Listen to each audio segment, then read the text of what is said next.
You know, every now and then you come across a story that feels like opening a time capsule. Well, today we're doing just that. We are going to listen to a voice all the way from 1810, a woman telling her grandkids the story of her life, a life that literally spanned the birth of the United States. This is a real, first-hand account of what it was like to live through one of the most pivotal moments in history. And this is our invitation. With these simple words, Elizabeth Hildreth, at 75 years old, is basically asking all of us to gather around and listen.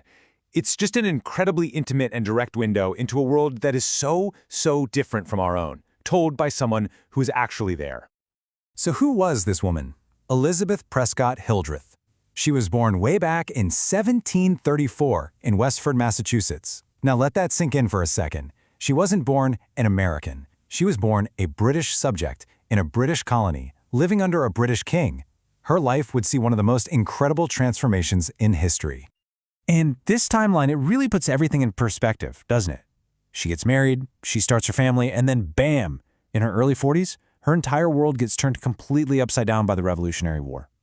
She lives through it, she sees the new nation get formed, and then at the very end of her life, she sits down to make sure her family knows the whole story. But before she was a wife, before she was a mother, Elizabeth's life was defined by one thing: work.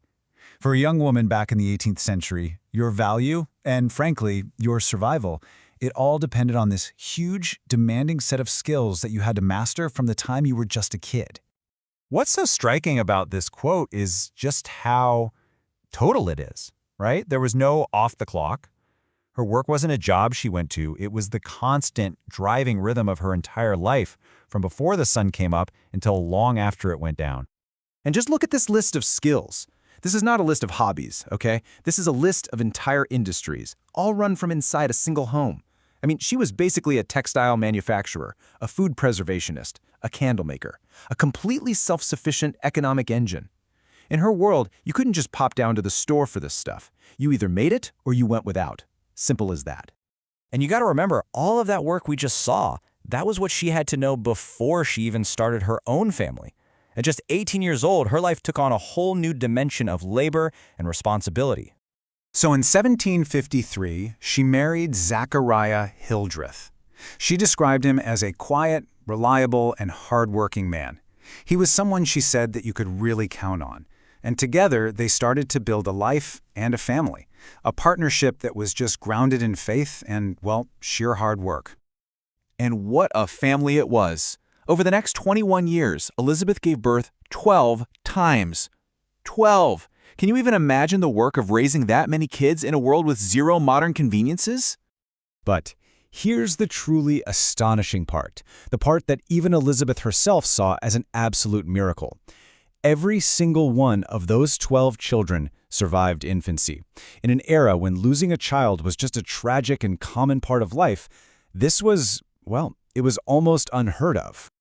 You can almost hear the relief and maybe even a little bit of the lingering fear in her voice all those years later. She even said she would often wake up in the middle of the night just to check if her children were still breathing. This wasn't just good luck to her. It was a constant, deeply felt blessing that she never, ever took for granted. So, here's the takeaway. For Elizabeth, life was just a relentless, endless cycle. Feeding, clothing, and caring for 14 people meant that every single one of those skills we talked about earlier was now magnified like tenfold, every single day, for decades on end.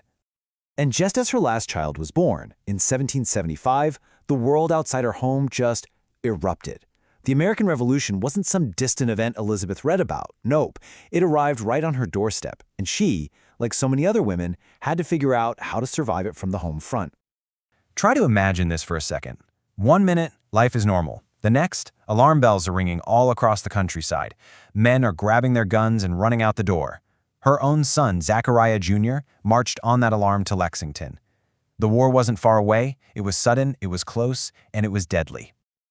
A year later, her husband Zachariah, who was now 47 years old, not a young man, was commissioned as a lieutenant.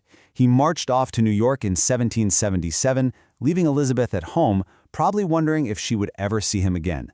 His safe return after the huge victory at Saratoga was, in her words, a moment of just unparalleled gratitude. And this quote, this just captures the reality for so many women perfectly. With the men gone, the entire burden, the farm, the money, the family, it all fell on their shoulders. They weren't just surviving, they were literally holding the entire fabric of society together. You see, the home front became its own kind of war front. A woman's work suddenly became a political act. Making their own cloth wasn't just a chore anymore, it was a boycott of British goods. Spinning thread for uniforms wasn't just labor, it was a direct contribution to the war effort, literally keeping the army in the field. Elizabeth lived for another 28 years after her husband died, long enough to see her own kids have kids. And as an old woman looking back, she basically distilled her incredible life down into a few key lessons she wanted her family, and I guess us, to remember. Now, after the war, she faced a whole new set of challenges. She was widowed at 49, with young children still to raise, and she had to manage all on her own. It was this resilience, this longevity, that gave her the wisdom and the perspective she shares in this final part of her story. And here they are, the 5 lessons from her long life. 1. Know your roots, remember where you came from. 2. Cherish your family. 3. Embrace hard work, don't complain about it. 4. Hold on to your faith. And then there's the 5th one, the one that was forged in the fire of revolution. Never forget what it means to be an American, a freedom that was fought for and paid for with lives. In the end, her reflection isn't about hardship, it's about goodness. Her hope was so simple, just to be remembered and to know that she would live on through her family. It's such a powerful, universal wish for a legacy, spoken across 2 centuries. Elizabeth Hildreth's story kind of forces you to look at your own, doesn't it? She lived through a revolution and the building of a nation, but her lessons are so personal: family, work, faith, memory. It really makes you wonder, when the time comes for you to tell your story, what are the things you'll want others to remember?